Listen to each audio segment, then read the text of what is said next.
on our nice second walk of the day, doing the walk and talk to tell you about all the recording we did today. Boy, am I a busy guy. Boy, am I a busy guy. Not only did we do the morning show with Red Voice Media, Reality Rants, really my baby indeed. We're doing Making Sense of the Madness, and on top of that, we recorded 2 episodes heavy on rrescue.org, Operation Underground Railroad. We're going to talk about the significance and importance of that, and how I really feel lucky and blessed to have interviewed these people over the last week or so and promoted the film The Sound of Freedom. I think it's important. We haven't put the Making Sense of the Madness stuff up for the YouTube audience because, quite frankly, I just feel like YouTube would end up banning me for some of the stuff there and some of the commercials they run, perhaps, and that type of thing. Maybe we'll put segments up in the future, but for now, that's pretty much Rumble and Rockfin exclusive. And I'm going to be posting my latest interview with Nate Lewis of rrescue.org, I think this evening on both Rumble and Rockfin. So if you're a part of those little platforms, please check it out. We're going to talk more about that in a minute. And then I just did the Quite Frankly podcast. I was literally live on that maybe 15, 20 minutes ago, maybe less than that. In fact, some of you may have come over because I said that I would be walking my dog and talking my face off in a moment. So let's talk our rescue really quickly. This is an organization that is boots on the ground saving children. I mean, for real. Like, this isn't speculation. This isn't fake. They actually go in to other countries and rescue kids. And, you know, the child trafficking market is a real thing. It is not a conspiracy theory. And, you know, the Nate Lewis one, that premiered yesterday on ampnews.us. It always premieres first. It's live to tape, but you can watch it as it premieres at 6 p.m. Monday through Friday. Okay? Now, Nate talked about pretty early on, and I thought that this was, telling. Talked about the darker aspects of it, and I think what keeps a lot of people from touching it, number one, obviously the darkness of human or child trafficking is no bueno, is tough enough to come to terms with. A lot of people want to act like it's not there or it's not as severe, and that it's not the multi-billion-dollar business that it is. But then when you get to like the dark arts aspect, I know a lot of people like to talk about quote-unquote adrenochrome. We talked about something a little bit different. He said people have to understand that greed drives a lot of this, not necessarily the belief in the darkness or the occult. And he's like, these witch doctors in other countries sometimes will castrate a young boy as part of a ritual for a rich businessman to bless his new business. Those are the type of things that are going on that are extremely real, but people don't want to acknowledge them. Okay? And people don't want to acknowledge that these people, like I said, they're not saving 10 kids, they're not saving 20 kids, they're not saving 100 kids. They're literally saving thousands of children. Thousands of children. Organization, I believe, has been around since either 2013 or 14. And this new film, The Sound of Freedom, is with Jim Caviezel. And I know that the Cavies has talked about the adrenochrome. But again, I think that, he's talking to people that are saying they have their first-hand accounts, right? I'll never say that unless I actually have those people on tape talking about their first-hand accounts in whatever situation on the record. And then I would always reference them, right? I think that's important because if it is happening, if it is real, and I do believe to some extent that type of thing is in fact real, then you have to have it as well sourced as humanly possible, right? You can't just sit there and say things. You have to really not only source the material, and that's why when we talk about the Franklin scandal in particular, come on, Smoke. Come on, buddy. Come on. Let's move it.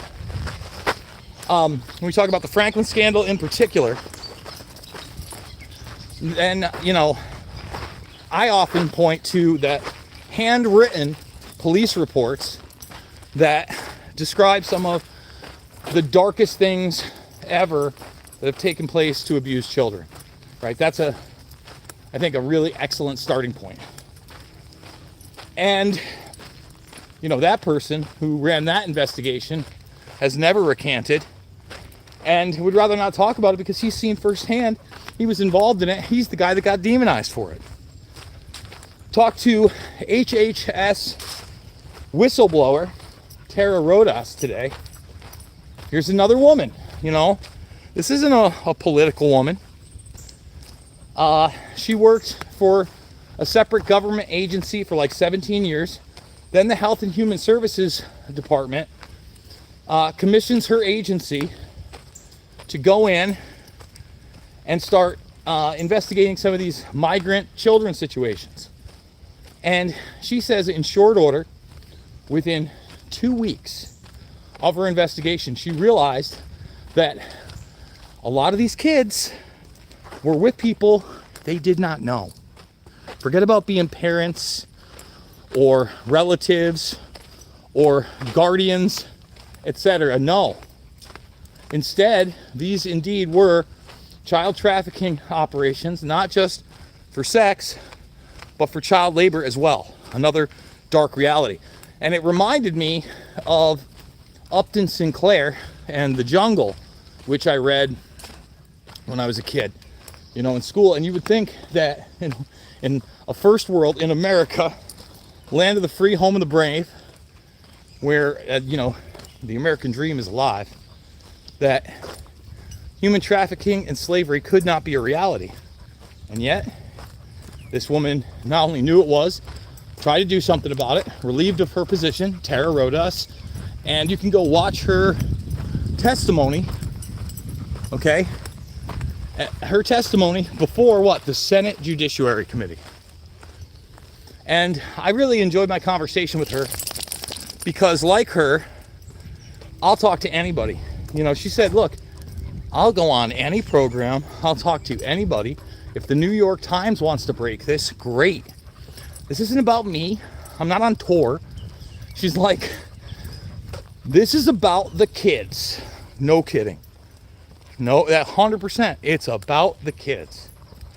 It's about the fact that we have to step up as human beings and say the exploitation of children, both physically and sexually, is not only not a good thing, but it is evil incarnate. Evil actually exists, and we must hold those accountable, in a sense, in my opinion, that we treat these charges, especially in the trafficking and abuse of kids, as murder charges, life in prison, period. Now, that was part of the discussion I had with both Tyler Schwab and Carlos Maza, and Carlos is really a lifetime law enforcement officer across a range of departments, from being in the police to, I believe, customs, and into Homeland Security, now working for these people. And look, especially the fact that they go into other countries, and again, they don't go in as vigilantes, right? They go in and they talked about, for instance, a Peruvian couple that were abusing children and creating CP. He's like, their government stepped up to the plate and those people are in prison for life.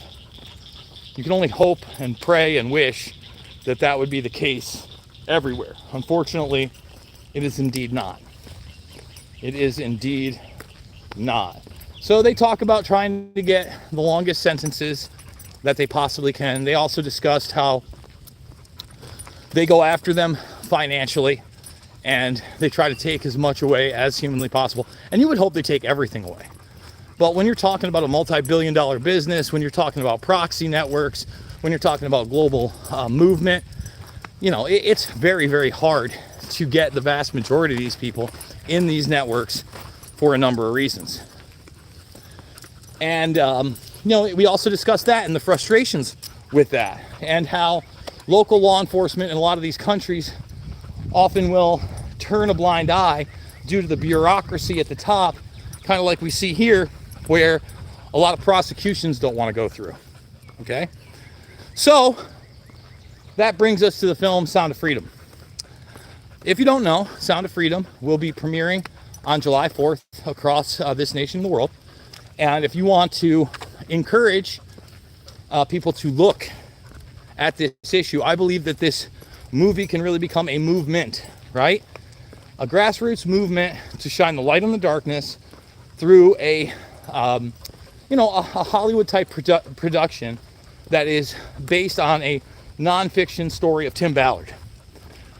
And at the same time, these are the people that are working on that 4-part documentary series with Mel Gibson. And really, when you're working with Mel Gibson, that gives it a certain gravitas that you know that the product is going to be top notch. I understand Sound of Freedom, not with Mel, but I'm actually a little bit more encouraged that the documentary project that they're working on is with Mel, because I'm more of a documentary guy.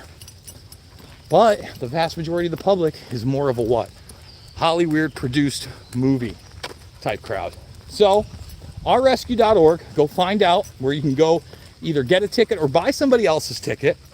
I truly do believe in this organization after now spending several hours with, how many of these individuals? Let's see, 4, 5 directly working with the organization and others supporting it. I don't know how much better of a cause you could get involved in than directly supporting people that are rescuing children and then trying to put them on the right path after the fact, and tell them the truth about human trafficking and child trafficking and the darkness. I mentioned it on the Quite Frankly show I was just on, but when I was talking to Tyler Schwab, he's like, people don't understand, we work with people that have been abused for a lifetime. Literally, this one woman, I believe, is 82, that is being helped by the organization. And then he literally said, and it's going to be real dark for some people. Dark for me, I don't even like saying it. It makes me want to vomit. Their youngest is 19 months old. That's tough. That's tough. So guys, I'll say it again. Rockfin, Rumble, Red Voice Media, now ampnews.us. That's where you can find me. I do want to point out that a lot of the premiums have now been put out for free over on Rumble, including the Ian Crossland interview. We're going to be putting the Ryan from T-Lab interview up there, and all that is readily available. You want to support the broadcast, you know how to do it. The links are down below. I absolutely love you guys. I hope you're tuning in tomorrow morning for the Red Voice show, and tomorrow afternoon for the Amp News show. I will see you all on the flip side. Smokey, easy buddy, easy buddy.